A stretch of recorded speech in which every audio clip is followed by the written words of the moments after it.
Magandang hapon po. Opo. Magandang hapon sa inyo. Happy New Year uli. Happy New Year. Kong Ben. Kong Ben. Ayun, kasi close tayo eh. Kong. Ayan. Oo. Sige. Ayun, akala namin nag-close yung linya eh. Viber to, no? Viber, Oo. Viber. Ayan. Oo. Sige. Ayan, Kong Benny.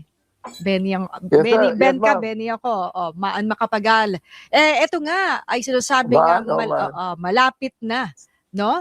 Yung matapos yung 1-year bar Bar rule rule, sa February. yan. Feb 6 yata, Feb. parang 6. ganon. Ano po yung pinaghahandaan na po ba ito sa Kamara? Actually, wala akong alam dyan, Maan eh. Ang alam ko dyan, yung Makabayan Block will be the one to file the impeachment. Sila magpapile ng impeachment. And sinasabi ko din sa mga kasamahan ko, mukhang wala silang masyadong excitement. Nako! Support. Mm. Yun ang alam ko. Oo. Ay, Kaya, Nako, Kong Benny, wag naman tayong ganyan, Kong. Aray ko. Parang nakakalungkot to, Parang nakakalungkot yata to, Kong Benny, Wag naman tayong ganyan. Alam niya, nako, parang diretso pa natin. so, I don't know, kung Makabayan Block yan, maaaring mga anim sila. Pero nakikita ko naman na walang masyadong excitement ng mga administration congressmen to support the impeachment. So paano ho 'yun? Kung hindi suportado ng mga kongresista, paano magiging kapalaran nun na Kong Benny? Magiging baliwala. The thing is, ang sinasabi ng mga congressman natin, magiging baliwala rin sa Senado. Ibig sabihin, more senators will not support the impeachment proceeding. ibig sabihin, wala. Nako, hindi naman ganun, Kong Benny. Hindi na, nako po. Alam nyo ayan po nako, Kong Benny, ang daming pong umaanga sa inyo. Ayan po yung sinasabi natin. Ito po yung sinasabi natin dito hindi po porket nagiging gusto natin, paborito natin, ay kakampihan natin. Katulad po to ni Kong Benny. Kong Benny, parang mali naman po yung sinasabi nyo. Hindi naman po diadahilan natin yung Senado. Huwag pong ganyan. Dapat po, hindi po ganyan tayo. Diba? Kahit anong mangyari, gampalan natin yung trabaho natin.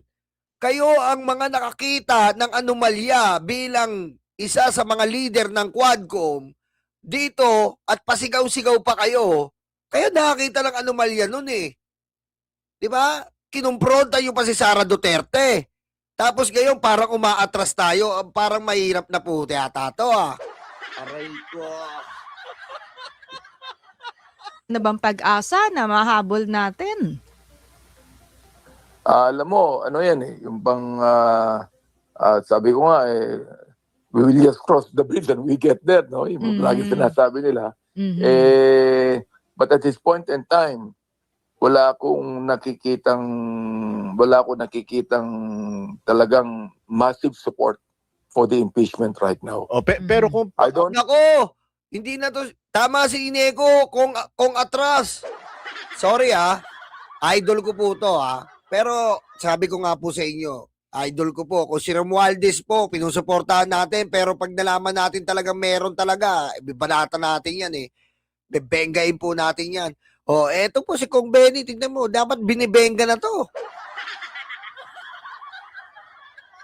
Bakit ganyan naman, Kong Benny? Parang wala naman po tayong history na nakaalaman.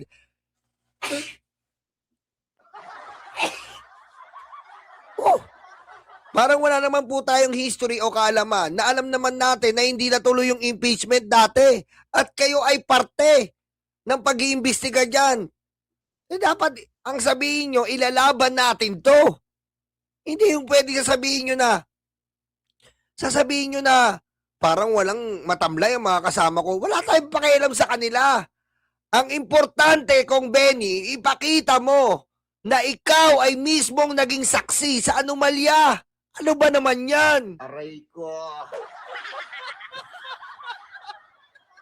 No, when we get back to the Congress session, palagay ko mga 2 weeks from now, kung merong talagang magkakaroon talaga ng support. Kasi Pero at this point in time, hindi pa eh. pero kung ang magiging basihan is bakit tinatabangan yung mga kasama niyo diyan sa Kongreso, yung naging kapalaran ng impeachment sa panahon ni dating Senate President Chis Escudero. Iba na ngayon ang di ba? Iba na ngayon ang liderato. O, kita mo, tama naman yun eh. Tama po yung comment anchor. Di ba? Iba na po, Tito Soto na po ngayon. Tito Soto na. Ha? At siya ay may paninindigan at dignidad, integridad. Nilaban niyo yung impeachment dati sa Senado. Anong kinakatakot nyo? Ha? Anong kinakatakot, Kong Benny? Ba't tayo natatakot? Pasensya na po sa mga naapektuhan sa paborito natin, Kong Benny. Hindi po ganyan na ugali ng Manileño katulad natin. Hindi tayo umatras. Manileño pa naman tayo, Kong Benny. Pinagmamalaki kita rito. Aray ko. Ha? Manileño tayo, pinagmalaki kita dito. Binild up kita rito dahil pakagaling mo. Ba't ngayon ano nangyari? Anak ka ng po. Yan po ang sinasabi ko sa inyo eh. Yan po ang sinasabi ko sa inyo. Watak-watak po ang Kongreso ngayon. Hindi po katulad ni Speaker Martin Romualdez, may isang galaw. At pag nakita niya po na may implication o may kakulangan at may paglabag at may talagang mysterious na ginagawa, ay agad niyang pinaiimbestigahan. Kaya nga nabuo yung Quadcom eh. Di ba? Yun po ang sinasabi natin eh.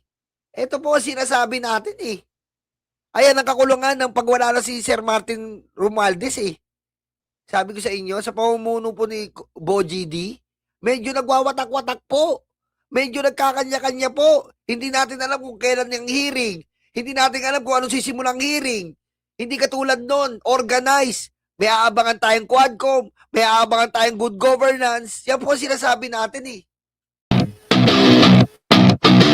Pegador, wala kang kawalan.